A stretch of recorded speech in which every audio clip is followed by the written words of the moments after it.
Hindi talaga ako makapaniwala na totoo ang ubtaw. At nandun lang sa tumahan.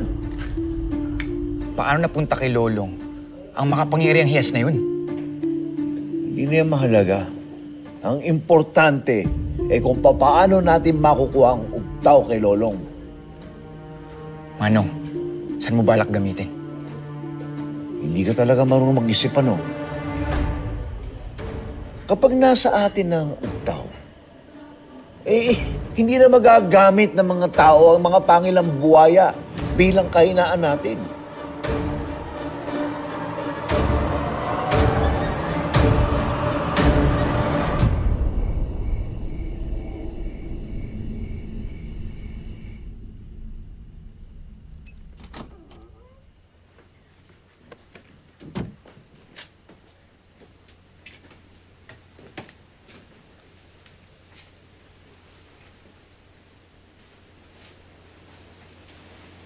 Chang, ganito ba kayo sa akin dahil sinikreto kong ako si Bangkil? Alam mo, nung una kong nakita si Bangkil, nung niligtas niya kami sa bus, ang una kong naisip, ikaw.